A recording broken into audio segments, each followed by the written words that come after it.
Welcome back to Tapped In. This is episode 5. I'm Anna Summersett here with Benson Varghese, the managing partner of Varghese Summersett. And today we are talking about a very exciting topic of data and metrics.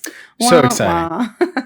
Well, after the somber tones of the last episode, we promised them something upbeat and lively. Well, you're just going to have to interject some jokes or something because data can be pretty dry. But the idea behind today's episode is that what gets measured gets managed or mismanaged, really, depending on what you're measuring and how you view the lessons that it's supposed to teach you. So we're going to start off with just the basics of what numbers do you look at, and do you look at them on a daily, weekly basis, or just really when something breaks? I think the last 3 years of my life have been dedicated to metrics in some regard. The very genesis of Lawft comes from not having a lot of data points that we needed to effectively manage and grow the firm. Certainly not in a way that was easy to obtain and use, because you want to make decisions based on data, but you don't want to spend 3 days just getting the data points you need to make that decision. So all the time, as much as possible, is the answer. We need metrics on everything, for everything, in order to do the things that we're trying to accomplish. Well, and that sounds, yours kind of has two parts. You have an academic kind of side to it, which is what are all the potential data metrics, law firm owners could need? And then what are the ones that I need or that I want for my firm? So you mentioned, we want data all the time for all the things. At what point does it become too much in terms of a dashboard really becoming a distraction? Well, you make a good point. I do want all the data points and work very hard to provide those through Lawft and in a way that's accessible to members of my team. But that second part is important. I personally look at very few pieces of information. So in my role, I'm looking at a very high level, where's the firm going? What's the ROI on certain initiatives? And do we have what it takes to grow? And we do some forecasting of growth in terms of, do we need to bring on people? When do we need to bring on people? Do we add offices, et cetera? I'll let you talk about your role, but your role is very different in the sense that I would say you're in the numbers a lot more than I am. Yeah, so I have weekly meetings basically with anybody that I would be pulling data from or having discussions about actionable data with. So that can be anybody from the intake leads or directors to operations, to case management, to client journey sentiment. And the way that I've set up the meetings that I really had to grow into, I think for a long time, I was running all of that data myself. I was looking at it on a daily, weekly, monthly basis, pulling actionable, data from each one of those sets and then kind of presenting them to you to help make big decisions on where we needed to go. And one of the things I learned in the past year that I think has been really beneficial is to help our middle management. So, for example, our intake directors, when we're talking about conversions and retention and average case value, those conversations, for them to be presenting their data to me. So it's really become the responsibility of whoever would use that data to maintain it, present it to me. Then we have discussions that maybe don't need to reach your desk, but need to be addressed based upon the information. And then what does need to come to your desk, obviously would in our division lead meetings. And so that delegation, I think has been really, really helpful, not just to get things off of my plate and help me focus on kind of the next level of what's important, but also to empower those firm members to take control and ownership over the data that tells them how they're performing or how their unit's performing. One of the things that you said was actionable, and that's been really important for us, not to just provide data or data points, which, as you pointed out, on their own could be overwhelming, but to provide information that's actionable and, let me add to that, accessible. So what I mean by that is you've often commented on the fact that your undergraduate degree wasn't in business, you don't have formal business training, and yet your insights coming from that position was very valuable. They were very valuable to me in developing Lawft because we're cognizant of the fact that many law firm founders, managers, operators similarly did not go to business school. They don't have that background. So how do you provide, in our case, our division leads with the information that they can access quickly to then bring it to you and have a conversation about, well, where do we go with this? So full transparency, I created lots of reports in Lawft that I brought to you and I said, hey, it does all these things. And you said, no, it doesn't do all those things. Here's what I need in a way that makes sense to me. And we rewrote from scratch all of those reports because that's what we need. And that's what people in our seats need to make the decisions. Yeah, I mean, because if you're using data to track performance, for example, as opposed to just justify an outcome, right? Like we use data to tell us the truth about something. And sometimes, the hard truth, it's got to be presented in such a way that it makes sense to the end user. And I think what you touched on in terms of law firm owners not being, having an MBA background, any type of accounting background, the reason they avoid data metrics, key performance indicators, is because it's intimidating. And it feels like there's a lot to learn in order for them to grasp, what they need to in order to make decisions to help their firm grow.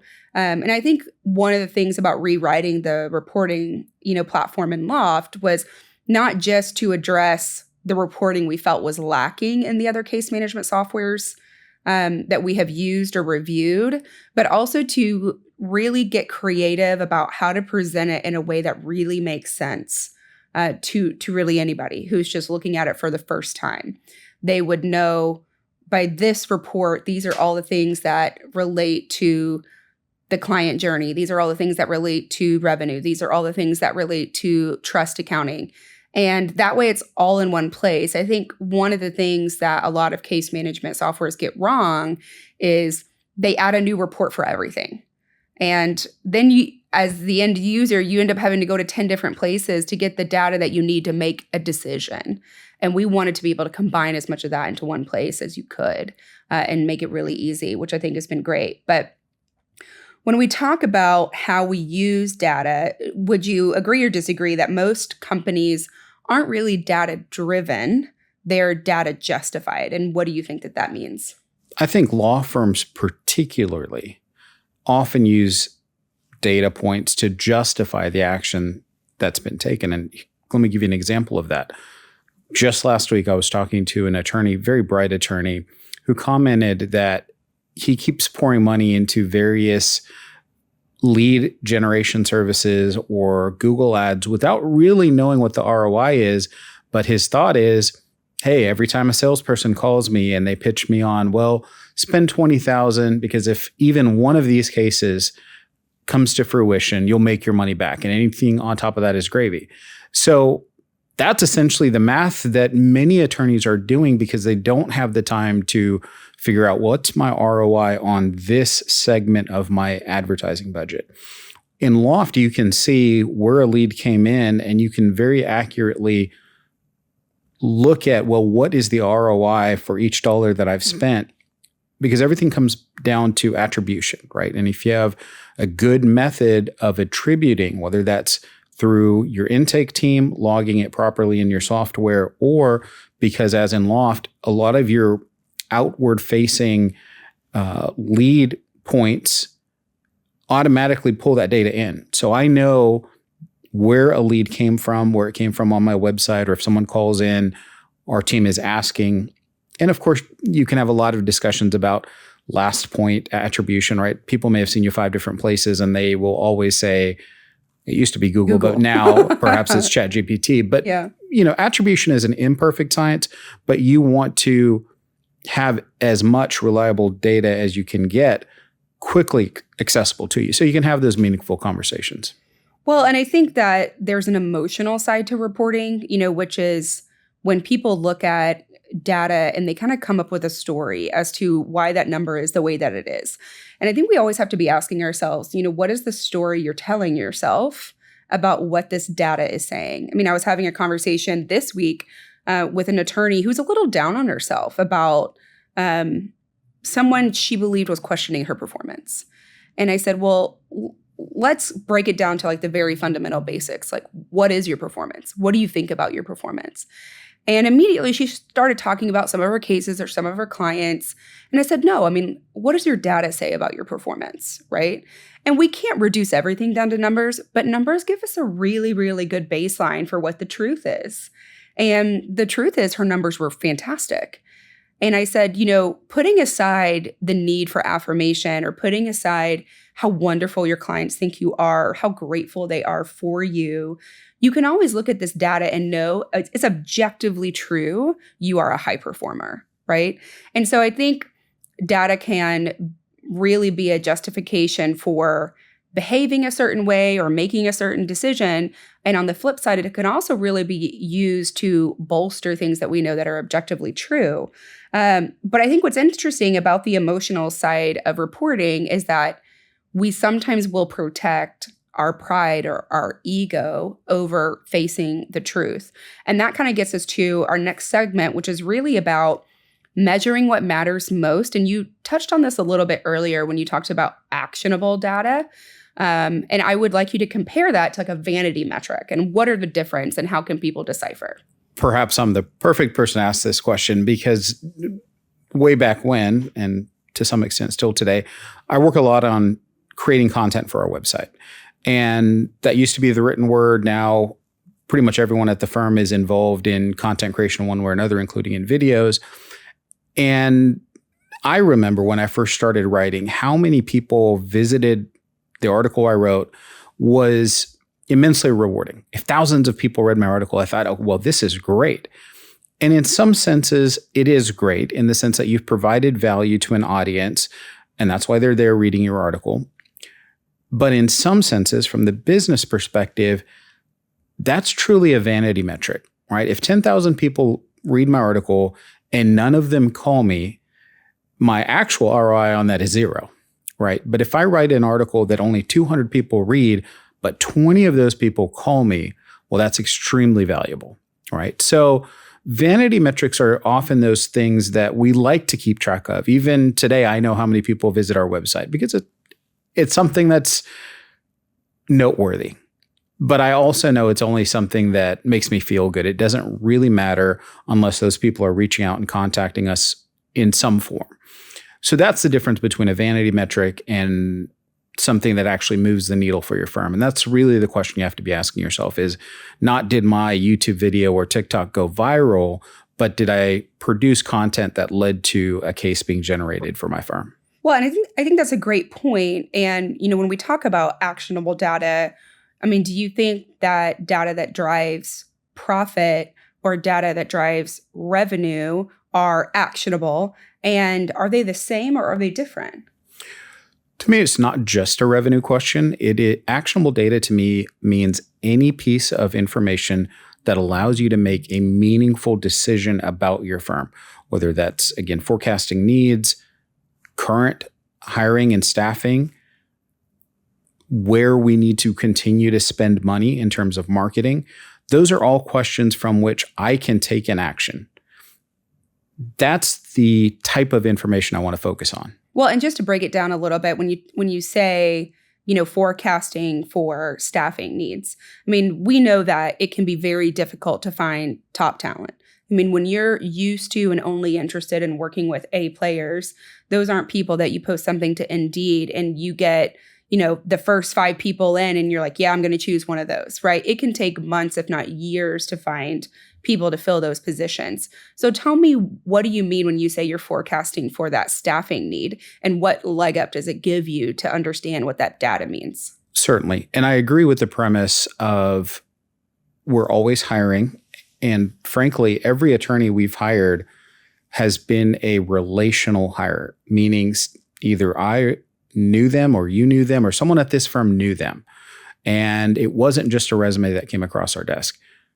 Yet at our firm, we have a lot more members of staff, non-attorneys, who we've hired. And certainly as we grew from 10 to the next steps in our growth, we had to use external sources for hiring. So particularly for non-attorney positions, but to some extent attorney positions, we're trying to forecast what the need is. Forecasting is a function of not only what's on our plate today, but what do we anticipate is going to continue to come in the door, right? Most law firms understand that every month is a little bit different. It's not necessarily feast or famine, but there are ups and downs. And you're trying to see not through that peak and valley, but what is the general trend? And what are you currently working on to bring in more business, right? There are initiatives that we will take that we know won't bear fruit for months. But I don't want to be in a position where in 6 months, I need a new case manager and I then start looking. I need to know, ideally, 6 to 12 months out, what I'm hoping to achieve. Part of that is also a question of where do you want your law firm to be? So if I set a goal for the firm that I want to double in the number of clients we serve next year, well, I'm going to have to work backwards and say, what's that going to take in 1 to 3 month increments? And continue to adjust based on, well, I started these initiatives, cases are coming in the way I expected, or no, the lead volume is not going to justify what I hope to happen this year. So you're constantly tweaking, but that's what forecasting is. It's not responding to what's happening today, but trying to figure out what's going to happen in 6 months or a year. Well, and you talked about a lot of different factors there that you consider, but it seems like if this isn't something that somebody already is doing in their firm, a really easy way to start that process would be look at how many cases you have got coming in, look at how many cases you're closing. And let's say you have an additional 8 cases every month that are coming in over and above what you're closing out. Let's say you want to have, 40 cases for an attorney. Well, then you can kind of estimate how many months away you are from hiring a new attorney, right? And then how long it would take for that attorney to reach a full caseload. And I think that's probably the easiest way to get started when you're looking into forecasting. And then as you get comfortable with that, adding in the other factors, like adding in your initiatives for marketing, when you expect those to start paying off or rolling in. What does your cash flow look like? Can you afford to wait, or do you need to go ahead and start looking? All of those things.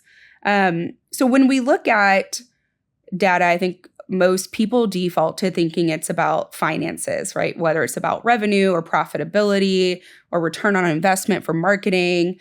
But of course, there's a lot of different types of data that we keep at the firm that help us make decisions that have nothing to do with finances. And so I'll just give you some examples and you can help us flush them out. But one would be client satisfaction or client sentiment. And I'd like to hear a little bit about how you measure that. Yeah, client sentiment is so important. And before Lawft, we were really relying on end of journey or at least end of case responses to gauge how we were doing. Like Google reviews. Exactly. We would ask for a review and their willingness to write that review and certainly what that review said or the number of stars they left us was certainly a great indicator of how we were doing at the end. With Lawft, what we have also implemented on top of a system that will ensure you get your reviews when you ask for them through follow-ups is the Net Promoter Score. And the Net Promoter Score through Lawft can be sent out essentially at any frequency you want. We like sending them out quarterly. And it's basically a very simple question. How likely are you to recommend us to a friend or family member on a scale of 0 to 10? So that score tells us a lot about how the client is feeling during the journey. We've also added in something called sentiment detection, which is every incoming message from a client is given essentially a signal score, red, yellow, or green, that indicates what AI believes the sentiment of that message to be. And then the case itself gets an overall sentiment score. So quickly at a glance, a supervisor or the attorney working on the case or anyone who looks at the case from the firm side can see how things are progressing. And the goal there is to not just look at how does the case end up, but how is the client feeling along the way? And that is a very important metric for us, all of those things. Well, because I think what you're touching on by focusing on that client journey in terms of how you're measuring data is you're not just looking to how do you grow the firm financially, but also how do you grow the quality of the service that you're providing. And all of those things that you talked about, sentiment, and NPS scores, those are things that are easily identifiable by your middle management to say, yeah, this person is performing, or I actually have some concerns. And I think what's interesting from the people side of data is a lot of times we will have these misconceptions over what our performance looks like, what our team's performance is, how well liked we are by our clients, how good of a job are we doing? I mean, when we look at data, you mentioned a little bit earlier about case resolutions. I mean, the way that we have Lawft set up, we can give you any number of statistic on how we resolve any type of case, right? And a lot of times, I think in management, we'll go to defend somebody on our team. We feel like at a basic level, it's our job to stand up for them, advocate for them, and defend them. And I think what really helps us as the owners of the firm is to look at this data and say, I know you're saying they're doing a great job and they're a really valuable member of the team. We like them as a person, but this is their NPS score for their average case. This is their client sentiment detection for their average case. And here are their case resolutions. So like put aside for the second that they bill at a high hourly rate and bill a lot of time. The quality of their work does not indicate that they're a high performer. And I think that data can really help narrow that discussion to something that's objectively true and not something that is ego or pride centered. Would you agree? I agree that the data really helps you focus on things that need improvement. So it's natural for us to focus on the things that took most of our energy. So to use your example, let's say you have a phenomenal attorney, has a great result in trial. That's naturally what our focus is on. On the flip side, if you look at the data and you see, for example, one of the metrics we have is how many times has a client been contacted over a period of time and how long has it been since the last contact? So if you start to see, yes, this attorney was in trial for 2 weeks, but half of their clients have not been spoken to in 2 months, well, there's an issue there, right? And it may not be that that attorney needs to be the one doing everything, but we need a system in place to make sure clients are contacted every couple of weeks, even if it's just a check-in. So it helps you identify areas for improvement. It might be improvement with the person. It might be improvement with our processes, with what our team is doing. It just lets us focus on more than just what took our time. Or another example is, you have a client who's calling you every day and taking up your time. Well, the squeaky wheel does get the attention, but you don't want to leave your other clients who are your good clients, as some might call them, waiting on a response. So it just highlights opportunities for you to be more engaged. Well, and it sounds like you're kind of segueing right into the next segment, which is really how does data used as a tool in leadership? And when you share metrics with your team, what emotions typically show up in the room? Like when you say, hey, I was looking at our billables for this month, just to use a very normal one that I think everybody can resonate with who's watching. And here's what it shows. And let's compare it to last month and the month before and this month last year. What type of typical emotional response do you get from your leadership team? So first with leadership, and then I'll talk at the frontline level. With leadership, particularly the way we have our firm structured, we're the owners, we have division leads who control divisions.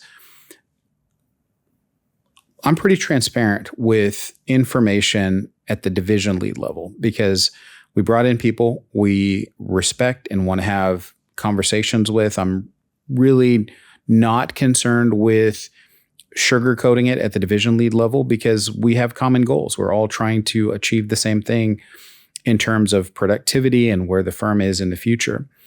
When I'm talking to someone who's not a division lead, I do want to be careful that data is a component of the overall picture. Mm-hmm. And I don't want to overemphasize the data points because if I do that, that's all they will hear, right? There's no one here at the firm that we don't appreciate or they wouldn't be here, right? Everyone brings something different to the table. And I do need to be able to have conversations about whatever we do, it has to make financial sense, right? Whether it's, a case is pulling at our heartstrings, we're going to cut some hours here and not bill them as much, or sometimes we quote lower rates, or we're not billing for everything we do. All of those things have value, but we can't sacrifice the entire firm through practices that show us patterns that it's not sustainable, right? That's where the data points come in. So we can say, just to oversimplify, if we're talking about a model that most law firms would use, which is 2x is basically break even, 2x of a person's salary is break even. You really need to get to 3 to be profitable. And most firms will tie in some sort of performance-based profit share or bonus at those levels. You have to be able to have the candid conversation about, well, if you're not even hitting 2x, then we as a firm are in a hole. So what do we need to change, right? And so if you have someone who was hitting 3.5 last year or last quarter that's only hitting 2 this quarter or this year, then you need to have the honest conversation about what's going on. What can we do better? Is there something that is happening outside of work? Is there something happening inside of work? What can we do to help get you to where you need to be? That's how I think you have to use the data. I don't think it's any less transparent, but it is used and only emphasized in the way that it needs to be. It's not the sole focus of the conversation. Well, and I think it's important to note that data isn't the whole picture, and you mentioned that a little bit ago, and I completely agree in terms of, the cultural value or impact that people bring to any team. I think what is bothersome to me about data, especially when we're talking about it in a leadership sense, is when it causes somebody to react defensively as opposed to taking ownership over it. I think a lot of times, because I require my teams to present their data to me and open up a discussion, that if their data is not where they want it to be, they start off the conversation with the excuse of why it is the way that it is, right? And I've really worked with them on taking ownership of that information, because while everything may not be within their control, a failure to voice the issue sooner is in their control, right? And so when they take ownership over the numbers that they have to present, we get actionable information faster and more often. So we're making those minor tweaks and changes that ultimately can make a huge impact in the firm over the long term. So when we look at underperformance as a data point, are there any tools that you use to turn that into kind of a coaching environment as opposed to a criticism or judgment or punishment? Much like we discuss how lawyers aren't taught about business in law school, I would say the same is true about leadership. So it's natural if someone has to present data points that aren't necessarily favorable or what they had hoped to accomplish for a given quarter or even year, that it would be presented with some hesitation and some internal need to justify why those numbers weren't hit. I think that's natural. But as we talk about with everyone at the firm, we're all trying to improve day over day, year over year, not in the sense of numbers, but in the sense of growth in how we approach things. So one of the tools we've used at our firm is having leadership read the 5 levels of leadership and talk about what it is to be called up to leadership and how you cultivate other leaders, but also your own leadership skills, recognizing that you're never completing the journey. You're always trying to improve. We're always trying to improve.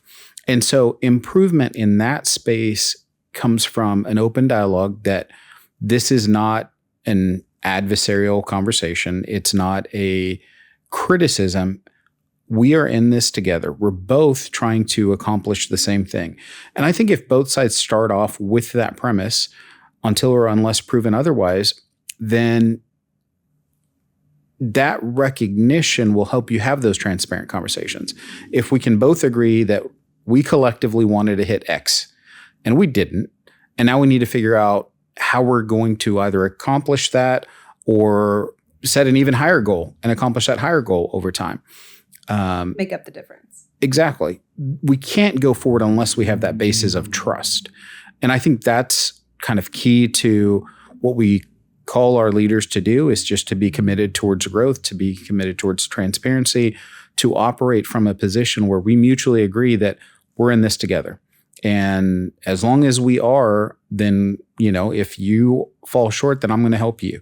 And if I fall short, you're going to help me. And together we're going to get there. I agree with that. I also think that there's a certain amount of self-reflection that's necessary when you're having a conversation about performance and data. I think a lot of times law firms will go and talk to each other and say, how do you measure this? Or what are your metrics? And every law firm is different, right? Their core values are different. What their goals are in terms of growth are different. And one size does not fit all when it comes to what you measure and how you measure it. So I think one of the things that was really important for us when we started doing key performance indicators and growth metrics was not only to sit down and talk to the teams about what their personal goals would look like, what they thought was kind of accomplishable, what was kind of a reach, what would be knocking it out of the park, and consider all of that in terms of a range, but also to reevaluate that on a regular basis. I mean, the metric that worked for you last year may not be the metric for this year. There's so many things that shift and change in a firm, including personnel. Main one for this year would be marketing, right? Your ROI on your cases from last year to this year is incredibly different. Your cost of acquisition is very different because the marketplace has changed in terms of how you obtain leads and what it costs to get a case. That's not a direct referral or something different. So one of the things in the spirit of self-reflection that I've tried to encourage my teams to do when we're having conversations about our data is to ask, so what, right? If we're talking about a number, they'll say, okay, well, here's the conversion for this office in this type of case. And I'll be like, so what? What does that mean, right? And when they have to start thinking critically and really reflect on what does that number mean, what it naturally leads to, then what do I do with that information, right? Where do we need to go to tweak or solve the issue? And if the answer to the question of so what is like, well, nothing, then that's probably a metric you don't need to track anymore. So I want to talk a little bit about that in terms of like data sanitization. Like, how often do you drop a metric, right? How often do you just say, I don't need to track this. This isn't important anymore. Well, I'm very interested in dropping data points and metrics that require human action, right? So let's use an example, pre-Lawft. We were spending a lot of time trying to track leads, where they came from, what to attribute them to. And there is value in that, but it's at a great cost of time to not just enter the information, but to compile that information and then try to use that information in a meaningful way. So trying to take the human element out of that is certainly where I start. But then, yes, we have certainly asked ourselves the question of what is the use of this metric? And it's one of the places where when we were going through improving reporting in Lawft, you really focused on, okay, but what does this metric get me? And we've simplified reports in places to really focus on things that are actionable and not create things that are just redundant or there for the sake of saying, well, yes, you have that metric. The other component of metrics, tying back a little bit to your earlier question, is whenever we're talking to the team about metrics and growth, it's very important to me that we talk to them about what it means to them, right? A perfect example is if you're talking about next quarter's goals or next year's goals, and if the only way you can describe those goals are in terms of we need to make Y dollars instead of X dollars, what does that mean to them? We're focused on a lot of different things. One of them is, why do we exist, right? Who are we trying to serve? What does it mean to our clients? But we're also talking about, what does it mean to our team individually? As we've grown as a firm, we have poured back into our team, into benefits, into things that not only make them proud to be here, but sometimes lead them to call this place Disney World, because we're always thinking about what they need and what we can provide to them, very much because we've been at a place where we did not enjoy going into work, and we have strived to make this a place that they're proud to come in. And so when we talk about metrics and goals, we really focus on, yes, there are things that we have to accomplish, but here's what accomplishing that means to you as an individual. And that, I don't know that it's ever been more true than the world we live in right now. Everyone's healthcare costs are going up next year. We've gotten our bids for what next year is going to look like. And it's not just the firm's going to be paying more. It also means that our employees are going to be paying more, right? That's money out of their pocket. And you're starting to look at a cost of living that's going up more than it has in recent history, right? And so the work that we're doing, the growth that we're trying to accomplish, is so that our team individually can also continue to thrive. So it's about that collective community, our people within our walls, the community that we live in. And that's what it's got to be about. It's more than just X and Y. Well, and I like that you talked about the positive side, of data, which is when we look at growth, what does that mean for your team? But what about the side of data that scares you? Like, is there a metric that you're almost afraid to look at on a regular basis because what truth it holds? I don't know if I'm scared to look at metrics, but there are metrics that are daunting, right? You can be the best SEO in the world, and your web traffic is going down. It's gone down at least 25% this year because people aren't searching for answers on Google and then going to your website. AI is feeding them the information that they're looking for without ever going to another website. So it's not a metric that's scary. It's a metric that you have to be aware of, not be discouraged by, and adapt to and for. So that, again, the data points tell you what you need to focus on and what you need to change.